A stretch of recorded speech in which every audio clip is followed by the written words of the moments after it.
shut off Facebook. Yeah, So I that's wasn't what was looking at it. happening. Yeah. I'll go back and Okay. start to take a look at it in a minute. Okay, everybody, welcome to the biweekly fly tying session, Thursday night fly tying with Omaha program of Healing Waters. Tonight, Mike Kelly is back with us again, and he's going to be tying some bluegill flies. So let me go ahead and I will spotlight Mike. There we go. And Mike, take her away. Good evening. And tonight we're going to be doing two flies that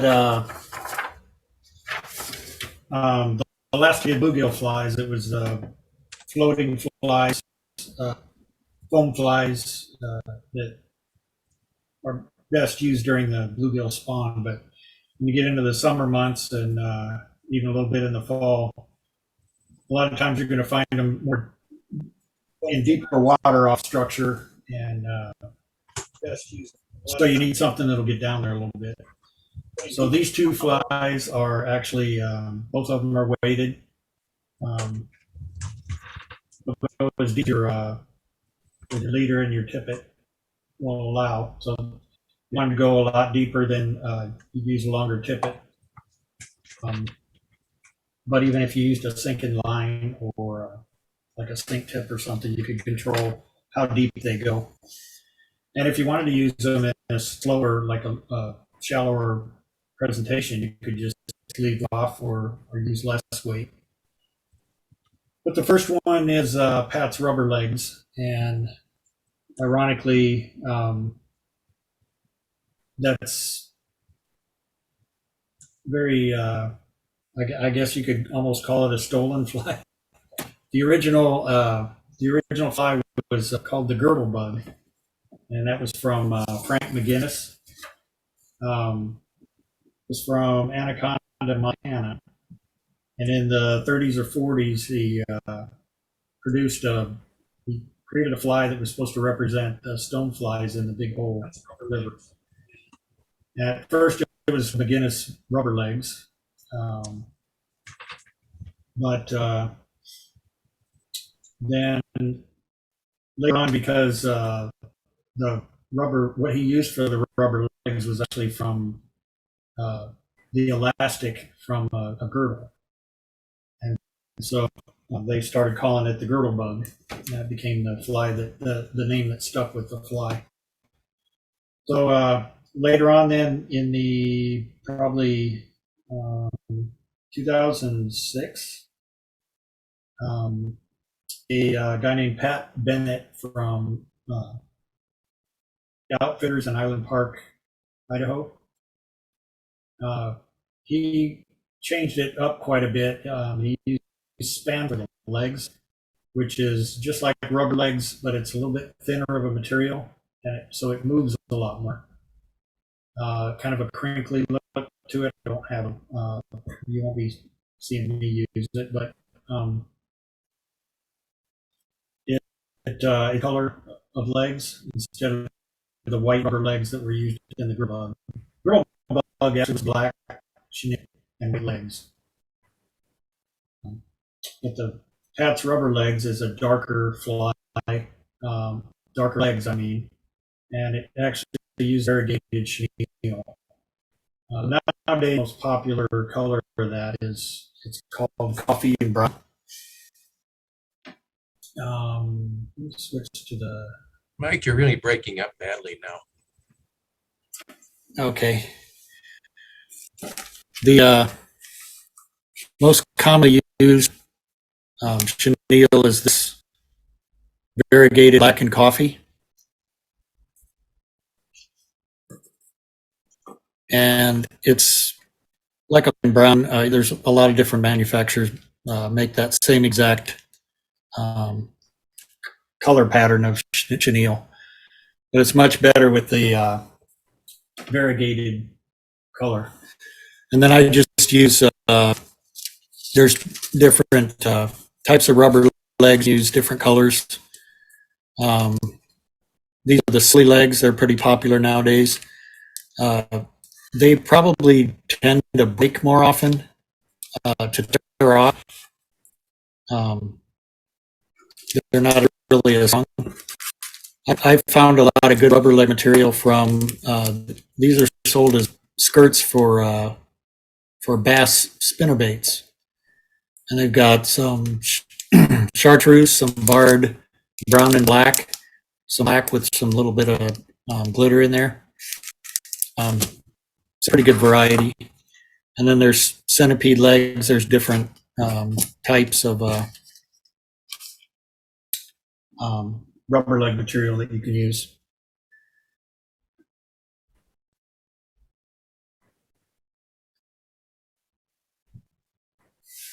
So this is the Pat's rubber legs.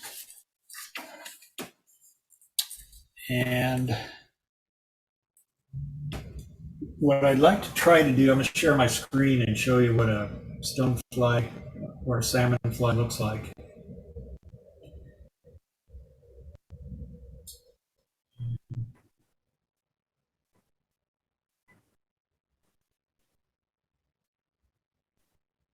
So can everybody see that ugly bug? Yeah, that's good. Okay. So notice there's two pretty distinct tails. They're not like a mayfly tail, they're real thick. 6 legs sticking out of the sides, and then some pretty pronounced antenna. There's another version that kind of leads to that brown and black chenille as the colors. Very pronounced tails and antenna, and then 6 legs sticking out of these. So we should be back on my fly. So this fly is based on the medium chenille that's used. Again, this is that variegated black and it's a medium size.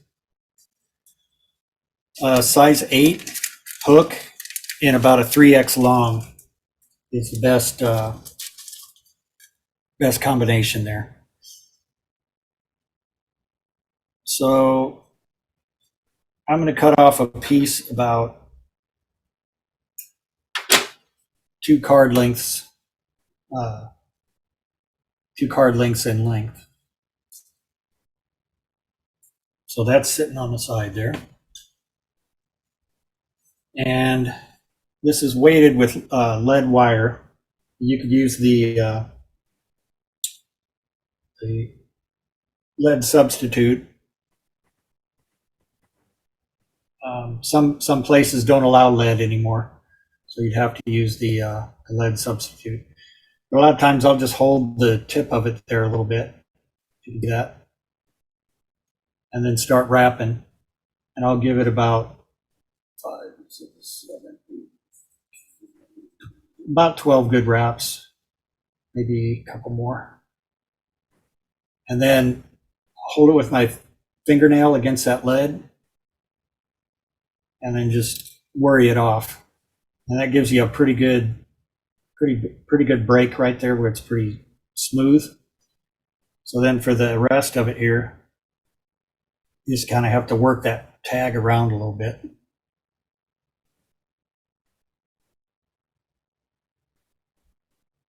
And use your fingernail. If you hold the lead, you can kind of use your fingernail to kind of burnish that down so it doesn't stick up so far.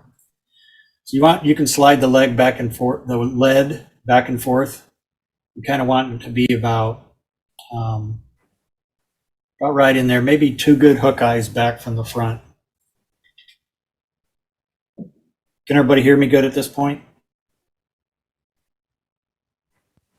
I was having a little trouble with the audio before.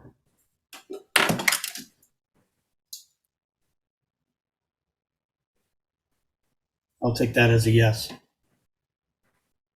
So I'm going to start the thread back here behind the lead.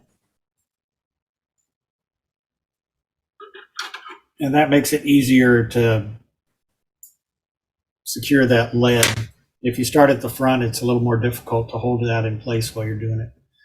So I'm going to build a little bit of a bump there and then press the lid against that to kind of close up those wraps. And then holding it, I'll just make some kind of long wraps over it like that. And then do a little bit of a bump there at the front. And that'll keep that from sliding around. And it's not really critical to put a lot of thread on there because that's going to be covered by the chenille. So you want to give a couple good wraps when you get down there, come off of that lead to make sure your thread is secure and not moving around very much. So the first thing that goes on there is going to be the legs. And again, I'm going to use this brown rubber leg material. It just came on a hank like that. And I'll just grab one long piece off of there. And I'll probably end up using most of it by the time all the legs and tails and antenna are done with. So to start off, I'm just going to fold it in half so the two ends are pretty even. We'll end up cutting these a little bit when it's done. But I'm just going to hold those in place and try to get those tied in on top of the hook shank.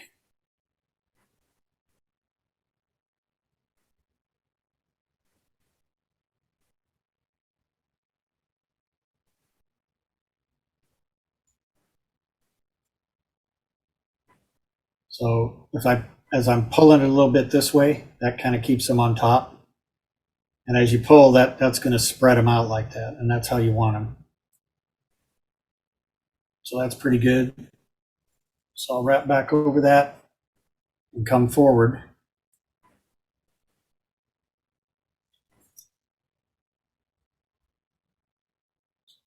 This gets a little fiddly with that long piece of rubber, but I'm just going to kind of stretch that out across the lead and come over to the front. And then I'm going to do a couple of good wraps right here in the front, just pretty much right at the eye of the hook, right about there. I'm leaving just a little bit of a gap there at the eye to be able to put a couple wraps when I'm all done. So I'm going to go ahead and cut it about a little less than an inch. That's going to be a little longer than what I want. Then I'm going to take this remainder here and I'm going to cut it in half.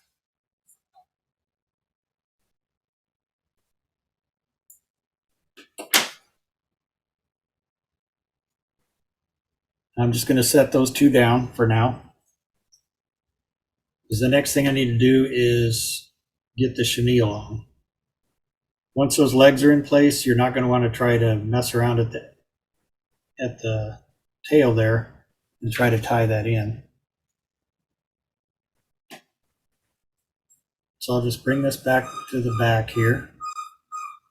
And I took the chenille, and I've shown this before, just kind of pick at the fibers on the chenille and strip that back so you end up with that string core that goes through the center of the chenille. That way you can tie that on nice and secure, real tight, but it doesn't give you a big lump of material there at the base. So that's tied in. Now I'm going to come up to about the legs on the stonefly. If you noticed, it had a little bit of a abdomen, and the legs came out up in this upper half of the body. So I'm going to come up to about probably right, maybe a little less than halfway from the eye. And I'm going to take,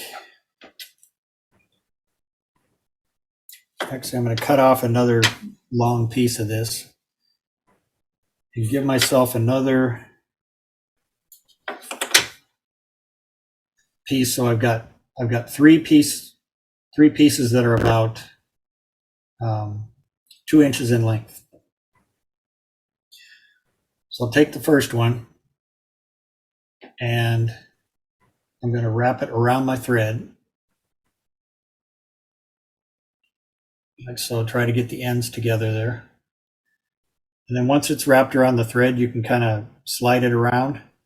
And this lets you place it exactly where you want on the body. So right here, I want it right on top.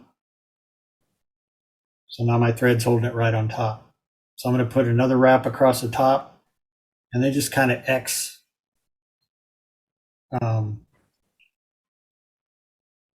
cross the threads here. Cross the rubber with my tying thread.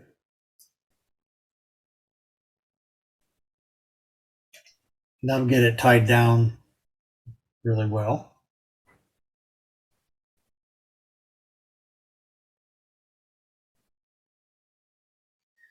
And I want those to kind of lean backwards, so I'm going to go up against them a little bit.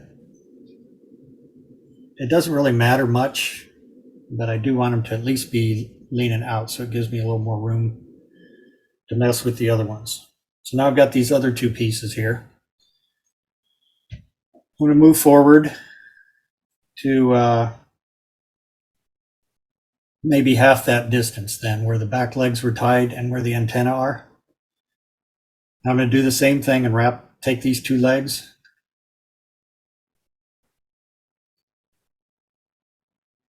and even them up on my tying thread there. And I'm going to do the same thing and land them on top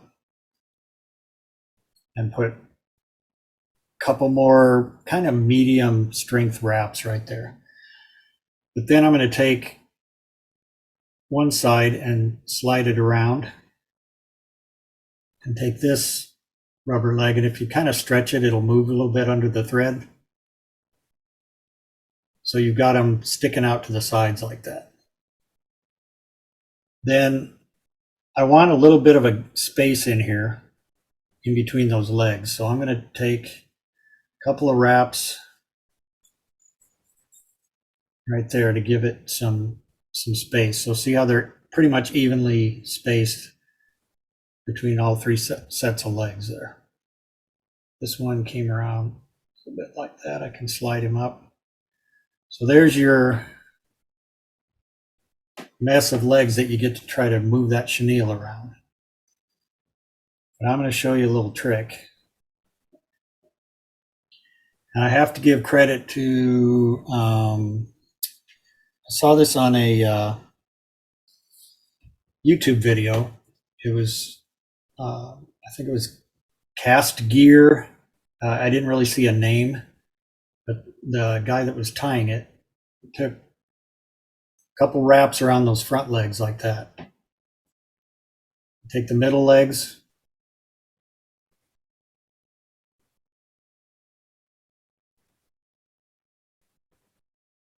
and take a couple wraps, and then take the back legs and take a couple wraps. So now all those legs are out of the way, and we can go to it with the chenille here.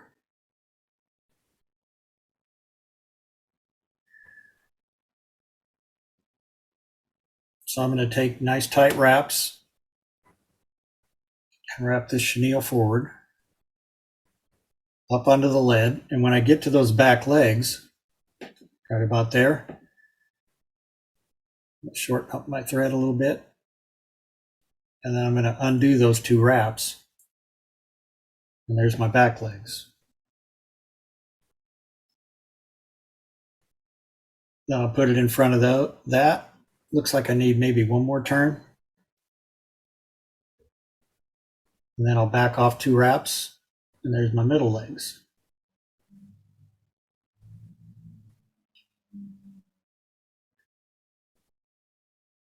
And you can do this chenille with hackle pliers if you'd like. I just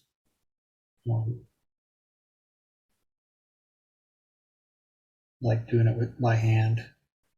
Now we're at the front legs. I can take those 2 wraps off.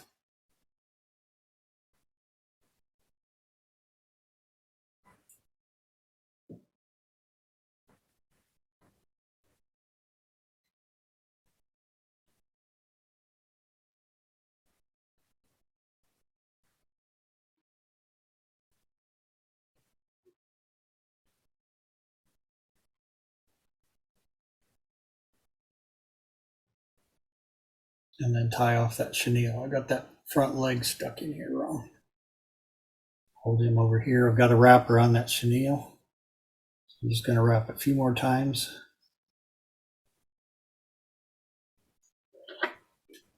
Excuse me. And then clip off that chenille.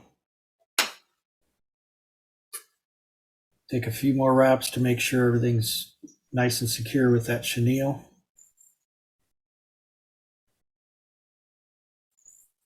Couple wraps underneath. And then I'm going to try to hold all those legs back and whip finish.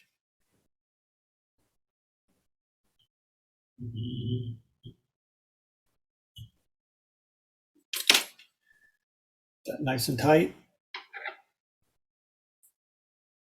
And snip it off. Now, a lot of people like to leave the legs real long and then decide at the stream what they want to do with it. Most people will take the back horns that stick out the back, the tails, and go maybe about 2/3 of a shank. Do the front about the same.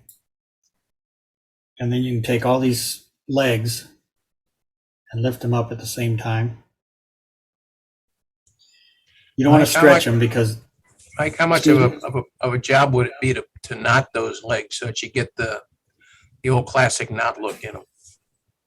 You know, that'd probably look pretty nice. I don't know how hard that'd be. Yeah, it probably wouldn't fish any better either, but you know, for a presentation fly or for a competition or something like that, it might be worth to take a look-see. And again, looking at those stoneflies, to me, if you took, if you've ever seen goose biots, turkey biots are a little bit longer. Yeah. And to me, those knotted make really good looking stonefly legs. Yeah, they really do. So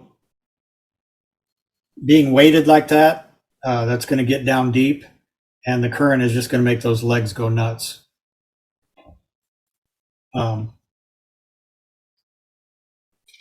This extremely popular trout fly. Matter of fact, a lot of guides will recommend what they call a turd and a worm. Pat's rubber legs being the turd, and then a San Juan worm as the dropper fly.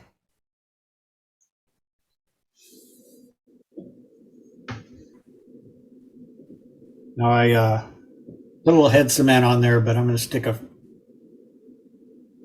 old hackle tip there, stick it through the eye just to clean any glue out of there. And there's the Pat's rubber legs. Very nice fly. I like that. I like it a lot. I may try one of those with knotted legs to see what it looks like. Maybe give it a shot. I'm going to do a bunch of those.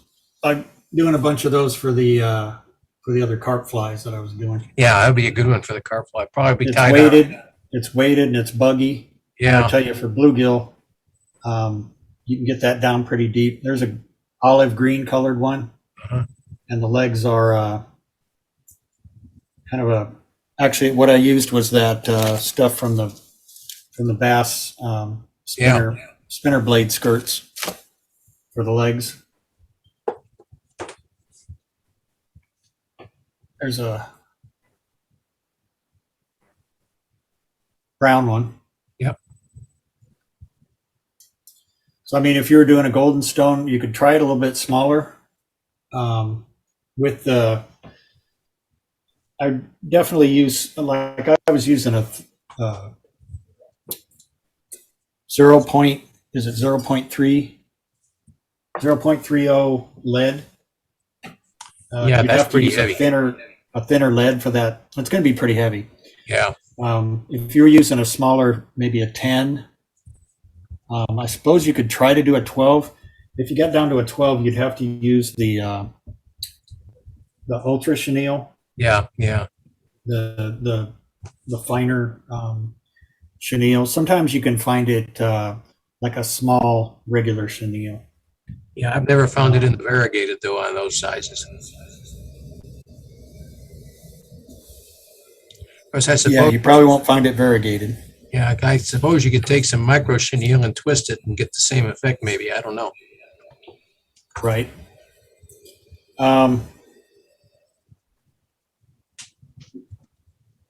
Yeah, so what I would do on the smaller sizes is use maybe a 0.15, I guess it'd be 0.015 lead, and then a smaller chenille.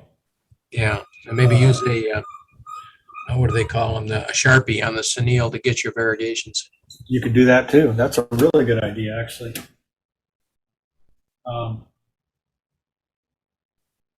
So that's Pat's rubber legs, and like I said, for bluegill,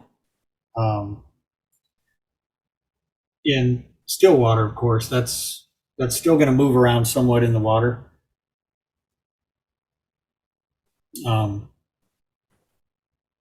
But for still water, this is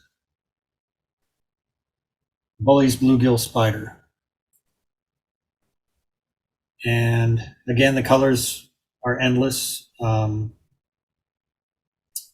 read about one guy who won't do these in any color other than yellow with black legs. Well, I normally, can attest to yellow being a very, very good color for bluegill. That's all I fish anymore is yellow gurglers. to me, yellow with black legs, yellow with white legs. For this, the size of hooks that I have, normally for this Bully's bluegill spider, you're going to put like a lump of lead toward the bend of the hook. And so you're going to need a pretty wide gap. So these scud hooks gives you that wide gap to be able to give enough clearance so you're not blocking the bite of the when the fish bites it. You don't want too much material in there to get in the way. But for this size of hook that I had for scud hooks, this micro chenille was perfect. This is about the size that I use for San Juan worms. Most of the cards that I have don't show a size, but I think this is just marketed as micro chenille. What I used for the legs is the little bit smaller centipede legs.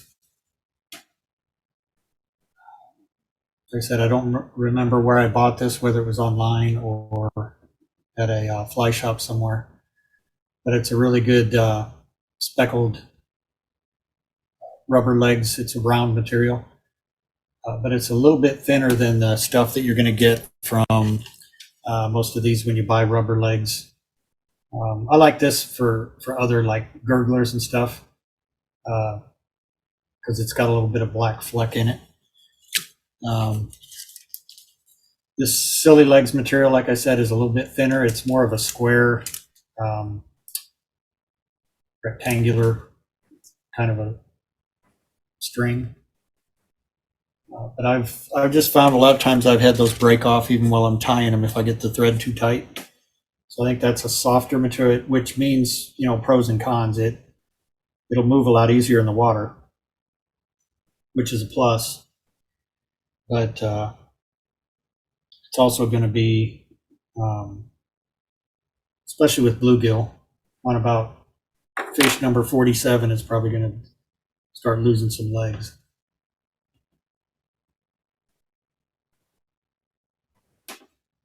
So I'm You going to gotta go back focus. with this. You got to Go ahead. focus, Mike. Yep.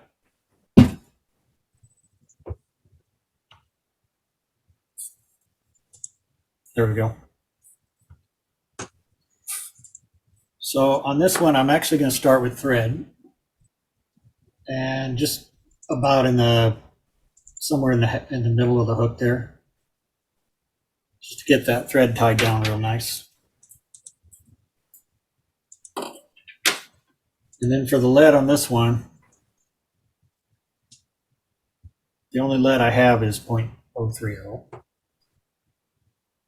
So I'm going to go to about halfway on the hook and start tying that lead down. And go as tight as I can, and it doesn't really matter, but I'm trying to stay on top of the hook as much as possible. And I want to get around the bend a little bit there. And I'll come back up, make sure that's really down really tight. I'm going to kind of press that down. It looks like it's sticking up a little bit.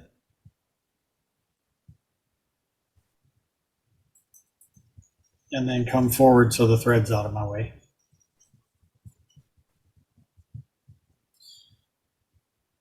Then I'm going to take that lead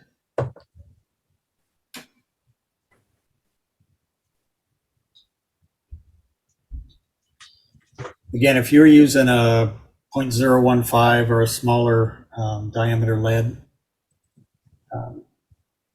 a lot of people will actually take this and wrap it up the shank and then come back and make like a little, almost like a football shaped ball of lead there.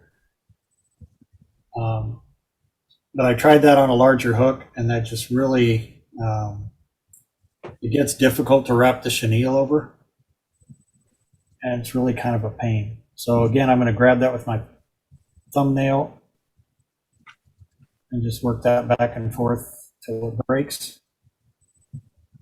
So there's my lump of lead. Now, the bad thing about this ultra chenille is you can't really strip that off. And I've tried pecking at it, and it's pretty hard to strip that off of there.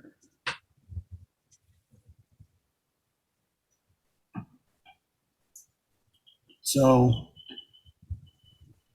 of course, we need to go back toward the back of the hook here.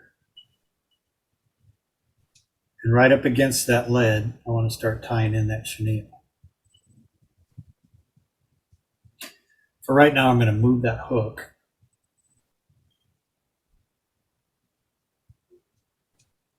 To kind of give me a little more access and a better angle with the thread.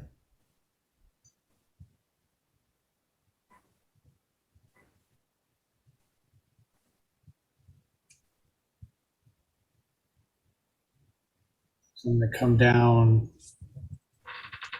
just a little ways. I don't want to go too far, like I said, and crowd that gap of the hook. I'm going to tie that down nice and secure. Sorry again. And then come back all the way to the front. So now I can move that hook back. And I'm going to kind of make it so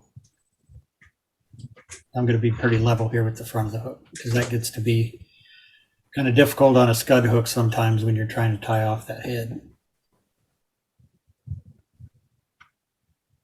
All right.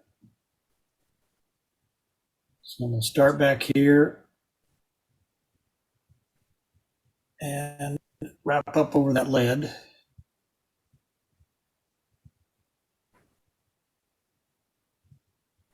Now, I've found on these, there's times where you're just going to have a little bit of lead showing through.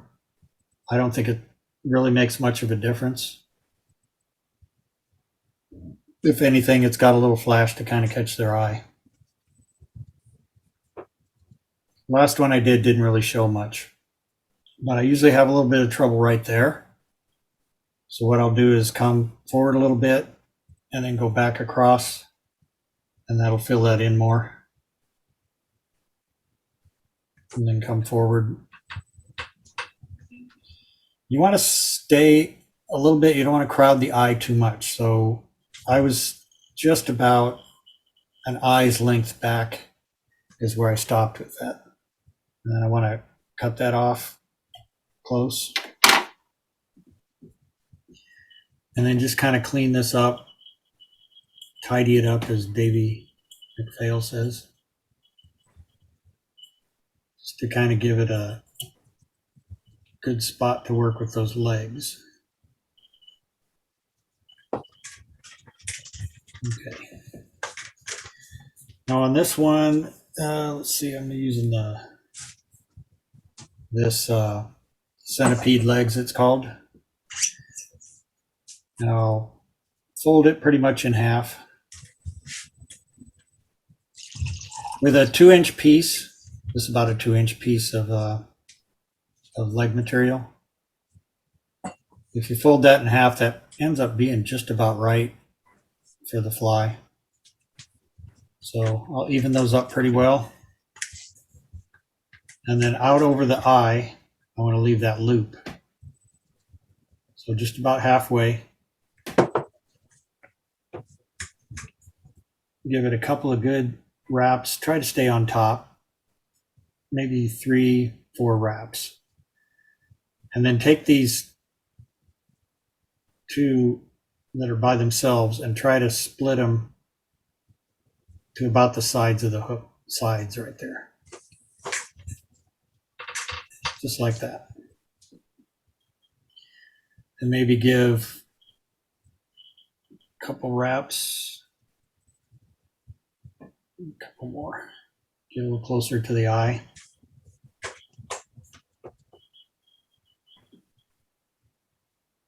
And then come back over them. Now, when you come back over them, especially with this rubber material in here, it's going to be pretty hard to get a nice clean head. But to me, that little bit of white on the front of there kind of looks like eyes. A little bit of contrast there. I think it looks kind of cool. So go ahead with the whip finish. That got messed up. Let me try that again.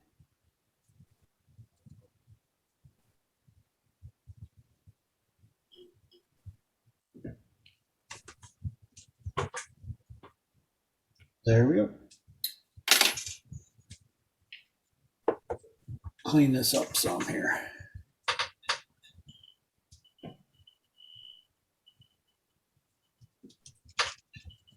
Okay. And go 1, 2, 3, 4. 4 will be enough.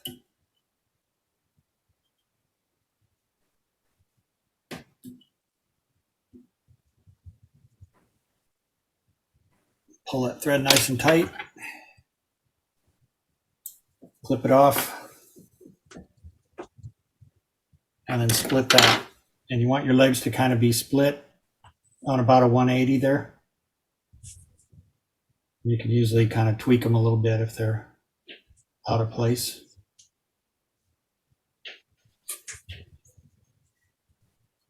And then you can either do UV or some head cement.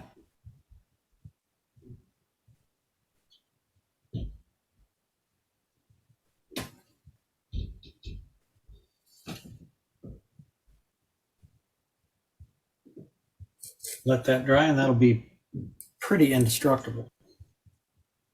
I think I probably got glue in that eye pretty good, so let me clear that out. It's a smaller hook eye, but it cleared it out. And there's Bully's bluegill spider.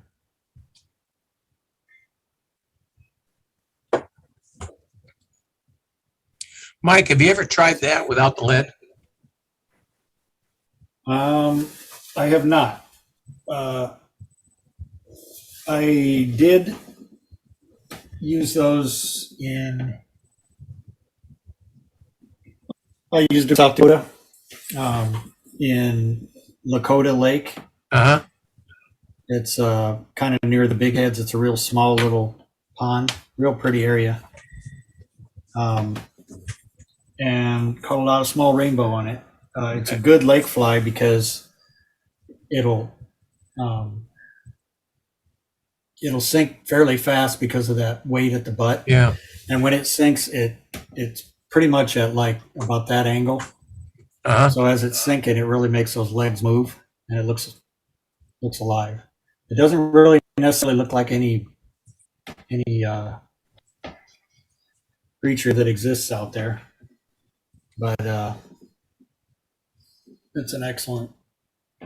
Yeah, I was thinking if you didn't put the lead Excellent on it, it fly. might make it float about mid current, and especially in a lake after bluegill, if we could get it to float just above the weeds, Right.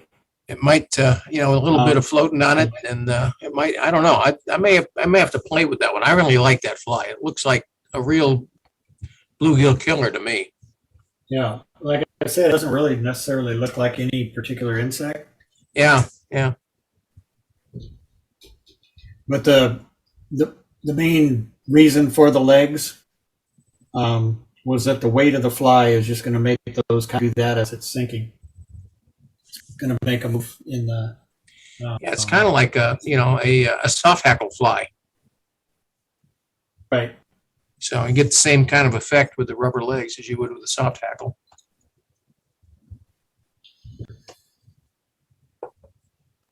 That's a Bully's bluegill spider where the lead isn't showing through. Pretty fly. I think I I like used that. used UV head cement on that one. Yeah. Give it kind of a shinier head. I don't know if that really is going to hold the legs in any better or not. If anything, being hard, it might make them break off easier. But Makes a nicer presentation fly for the arty folks. Make a nice set of earrings. yeah, it would.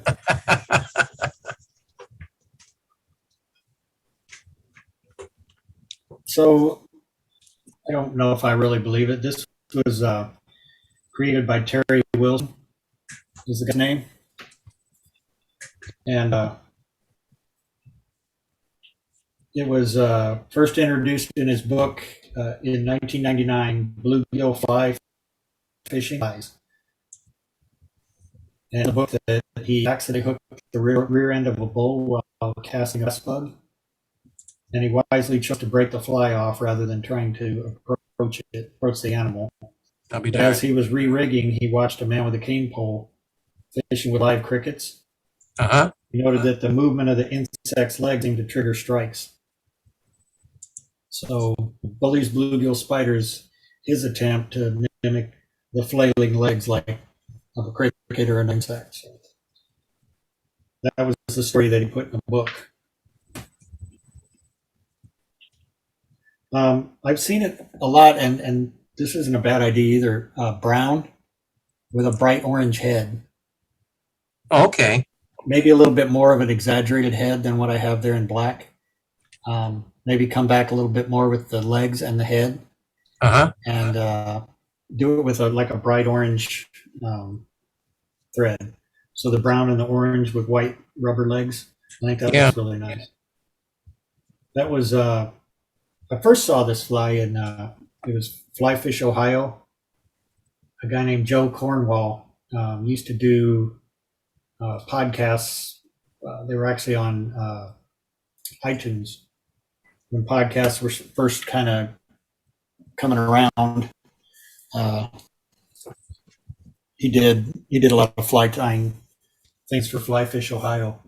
Uh-huh. They had a website and everything, and then there for a while after iTunes stopped running his podcasts, he had a few little videos on their website, but I really haven't looked lately. Now there's so much YouTube content that I haven't really paid that much attention to Fly Fish, Ohio. we had some pretty interesting Midwest related flies. Some of them were smallmouth oriented, but that's where I first saw this fly. And he actually had a method to make the legs all come out at 90-degree angles. So this was actually like, if you look at it from the front, it was actually an X. I'll be darned. So Well, it is This a good was looking Terry fly, Milton's. but it's got that real fishy look to it. I don't know what it is, if it's the body shape or what, but it does. And like I said, to me, the Pat's rubber legs is, nowadays, you're probably not going to find a guide that doesn't have that in his, in his box, I'll tie It's some of real those for the popular out carp. I'll tie some of those for the carp tournament, I think, huh? I did. I have about 12 of them. Okay. Right now, we've only got about 4 veterans that are signed up to go, so we may not have as big a tournament as we had originally thought, but Right. I think we're going to go with no matter how many we have.